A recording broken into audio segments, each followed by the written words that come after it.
அலைக்கும் எல்லாம் எப்படி இருக்கீங்க? இன்றைக்கி நம்ம என்ன செய்ய போகிறோம் அப்படின்ட்டா லஞ்சுக்கு தான் ஒரு மட்டன் பிரியாணி செய்ய போகிறோம். குயிக்காக ஈஸியாக நிறையா மசாலா இல்லாமல் நம்ம செய்ய போகிறோம். புதினா மட்டன் பிரியாணி தான் இன்றைக்கி நம்ம செய்ய போகிறோம். அதுக்கு 1 கிலோ மட்டன் கழுவி வச்சுருக்கேன். இது இப்போ வேண்டாம். இப்போ நம்ம புதினா 1 கிலோவுக்கு நல்லா இப்படி நம்ம ஒரு கை அளவு புதினா எடுத்துக்கணும். மல்லித்தலை கம்மியாக இருந்தால் பரவாயில்ல, மல்லித்தலை கம்மியாக இருக்கட்டும். எவ்வளோ உங்களுக்கு உரப்பு வேணுமோ அந்த அளவுக்கு நீங்கள் பச்சை மிளகாவே எடுத்துக்கோங்க. மிளகாத்தூள் போடக்கூடாது, அதனால் பச்சை மிளகாயே நம்ம போட்டுக்கலாம். நான் ஒரு 8 பச்சை மிளகா வச்சுருக்கேன். தயிர் ஒரு 1/2 கப்பு. இதை அப்படியே நம்ம அரைச்சிட்டு வந்துடுவோம். அரைச்சிட்டு வந்து நம்ம இதில் நம்ம மட்டனில் மிக்ஸ் பண்ணி நம்ம வேக வைக்கலாம். வாங்க ஃபஸ்ட்டு இதை அரைச்சிட்டு வந்துடுவோம். இது எல்லாத்தையும் நம்ம மிக்சியில் போட்டுடலாம். நல்லா நைஸாக அரைச்சி இதை நம்ம எடுத்துக்குவோம். புதினா மட்டன் பிரியாணியும் சொல்லலாம், கிரீன் மட்டன் பிரியாணியும் சொல்லலாம். நம்ம வந்து புதினா நம்ம நிறையா போட்டிருக்கோன்றதுனால நம்ம புதினா மட்டன் பிரியாணி செய்வோம். தயிரை இதில் போட்டாச்சு. இதுக்கு உங்களுக்கு தண்ணி வேணும்னா கொஞ்சமாக நம்ம இதில் தண்ணி கொஞ்சம் போட்டுக்கலாம். இதை நம்ம நெய்ஸாக அரைச்சிட்டு வந்துடுவோம்.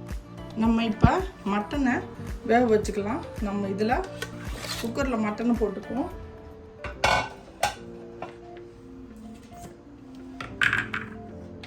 ரெண்டு மீடியம் சைஸ் வெங்காயம் இதெல்லாம் போட்டுக்கலாம்.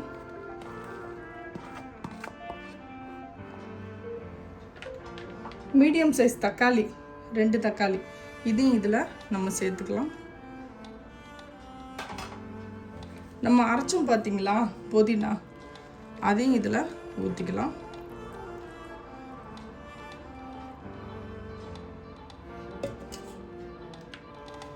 பட்டை, கிளம்பரு, ஏலக்காய் 10 சின்னதாக இருக்குன்றதுனால நான் 10 வச்சுருக்கேன். இதில் ஒரு 6 வச்சுருக்கேன். வேணுன்ற அளவு நமக்கு தேவையான அளவு உப்பு, 1 ஸ்பூன் கரம் மசாலா, 1/4 ஸ்பூன் மஞ்சள் தூள் இதையும் இதில் போட்டுக்கலாம். இதுக்கு எண்ணெய் ஒரு 4 ஸ்பூன் எண்ணெய் இதில் நம்ம போட்டுக்குவோம்.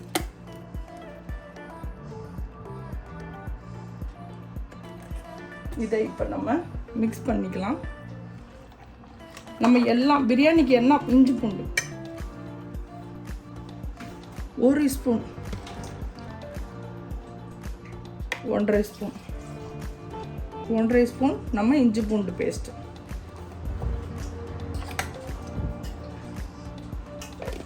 கரம் மசாலா எல்லாம் போட்டோம், இஞ்சி பூண்டு எல்லாம் போட்டோம், எல்லாம் மிக்ஸ் பண்ணிக்கலாம். முழுசாக மெழுகு 1/4 ஸ்பூன் மெழுகு, 1/4 ஸ்பூன் ஜீரகம் இதையும் இதில் நம்ம போட்டுப்போம். இது எல்லாத்தையும் நம்ம மிக்ஸ் பண்ணிக்கலாம். இதை நம்ம இப்படியே உங்களுக்கு வந்து குக்கரில் செய்ய வேணாம், உங்களுக்கு சட்டியில் செய்யணும் அப்படின்னா இப்படியே ஒரு 1 மணி நேரம் ஊற வச்சுட்டு நீங்கள் வந்து அப்படியே சட்டியில் நீங்கள் கறியை வேக வச்சு எடுத்துக்கலாம்.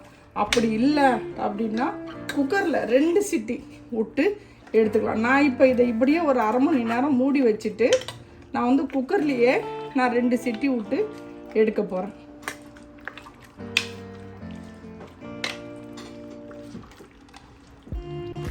இதில் எல்லாம் காரம் எல்லாமே இதில் எவ்வளோ இருக்குதோ அவ்வளோ நீங்கள் இதுலேயே போட்டுக்கணும். பச்சை மிளகாய் மட்டும்தான் இதுக்கு யூஸ் பண்ணணும், மிளகாய் தூள் யூஸ் பண்ணக்கூடாது.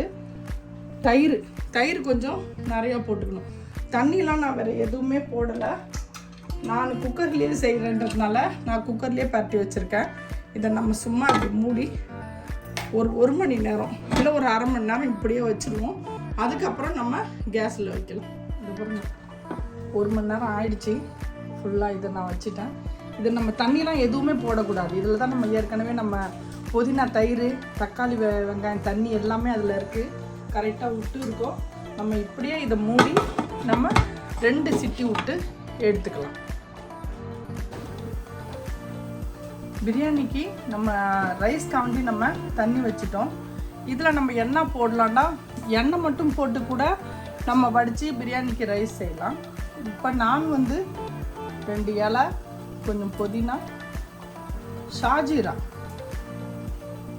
ஜீரகம் கிடையாது, இது வந்து ஷாஜீரா 1/2 ஸ்பூன், இதில் கொஞ்சம் எண்ணெய், சும்மா 1 ஸ்பூன் போதும். இதுக்கு தேவையான அளவு உப்பு மட்டும் போட்டு இதை நம்ம மூடி வச்சிடலாம்.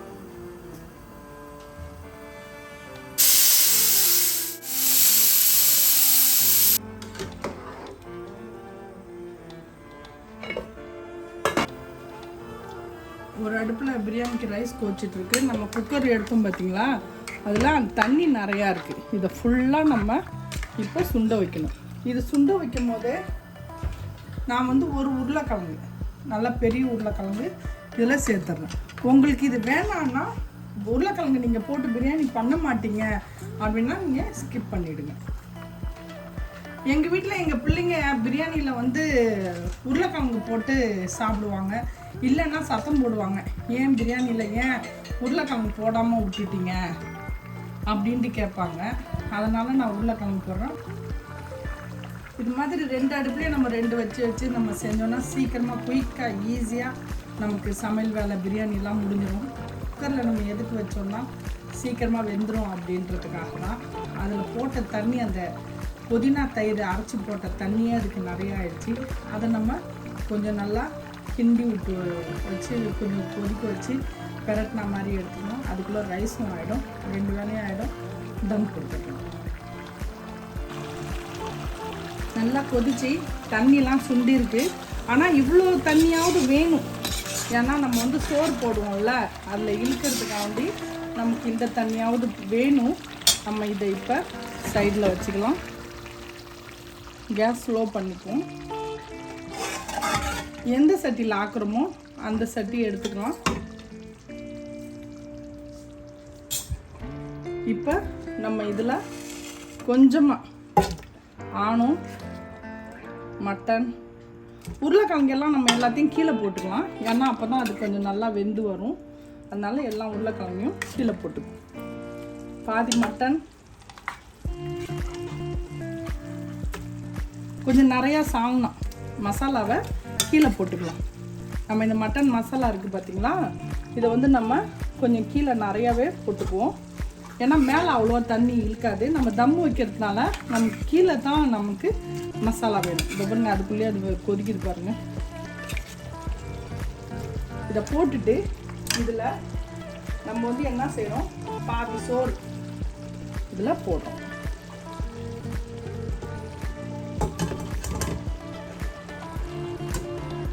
பாதி சோறை இதில் நம்ம போட்டுக்கலாம். சோறு வந்து நம்ம வேகக்கூடாது, பாதி தான் வேகணும். அவ்வளோ அளவுக்கு நம்ம அதை எடுத்துக்கலாம். இதில் நம்ம ஓரமாக 2 ஸ்பூன் நெய். நம்ம இந்த பிரியாணியில் நெய்யே போடலை, அதனால் நெய் போட்டுக்குவோம். கொஞ்சம் புதினா போட்டுக்கலாம். கலர் போடக்கூடாது, இருந்தாலும் நம்ம சேனலுக்காக நம்ம கொஞ்சம் அந்த க்ரீன் கலர் வேணும் அப்படின்றதுனால நம்ம இந்த க்ரீன் கலர் போடுறோம். இல்லைன்னா எவ்வளோ நீங்கள் இதை ஸ்கிப் பண்ணுறீங்களோ அவ்வளோ ஸ்கிப் பண்ணிட்டீங்க கலர் போடுறத. கொஞ்சம் குங்குமப்பால் கொஞ்சமாக இதில் போட்டுட்டு இருக்கிற இந்த மசாலாவை எல்லாத்தையும் இதில் நம்ம போட்டுக்கலாம்.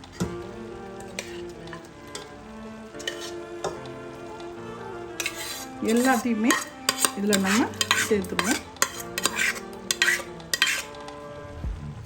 மீதி இருக்கிற ரைஸை இதில் போட்டுடலாம். ஃபுல் அண்ட் ஃபுல் ரைஸையும் போட்டுருவோம்.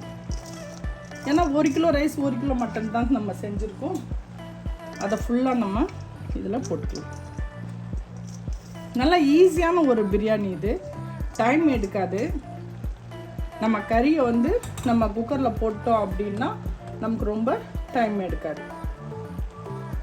இது மேலே ஒரு ஸ்பூன் கிட்ட நம்ம நெய் போட்டுக்கலாம்.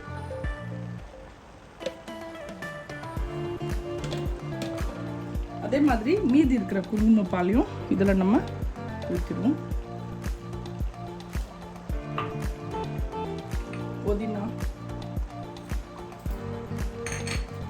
கலர். தம் ஆயிடுச்சு பாருங்க. தம் ஆயிடுச்சுன்னா நமக்கு இப்படி தெரியும். இப்போ நம்ம கிண்டி பார்க்கலாம். வாசனை நல்லா செம்மையாக வருது. இந்த கலர் எதுக்கு போட்டோம்னா அந்த புதினா அப்படின்றதுக்காண்டி நம்ம போட்டிருக்கோம். இல்லைன்னா அது போட வேணாம். மசாலா கம்மியாக இருக்கும் இதில். இந்த மாதிரி செஞ்சோம் அப்படின்னா மசாலா கம்மியாக சாப்பிட்றவங்க அந்த மாதிரி சாப்பிட்லாம். நல்லா செம்மையாக சூப்பராக புதினா பிரியாணி ரெடி ஆயிடுச்சு. இதே மாதிரி குயிக்காக ஈஸியாக உங்களுக்கு செய்யணும்னு நினச்சா நீங்கள் இதை நம்ம குயிக் குக்கிங் சேனலை பார்த்து செஞ்சு சாப்பிட்டு பாருங்கள். உங்களுக்கு இந்த வீடியோ பிடிச்சிருந்துச்சுன்னா லைக் பண்ணுங்கள், ஷேர் பண்ணுங்கள், கமெண்ட் பண்ணுங்கள், மறக்காமல் பெல் பட்டன் கிளிக் பண்ணுங்கள். இன்ஷா அல்லாஹ் நான் இன்னொரு வீடியோவில் வந்து சந்திக்கிறேன். பாய்.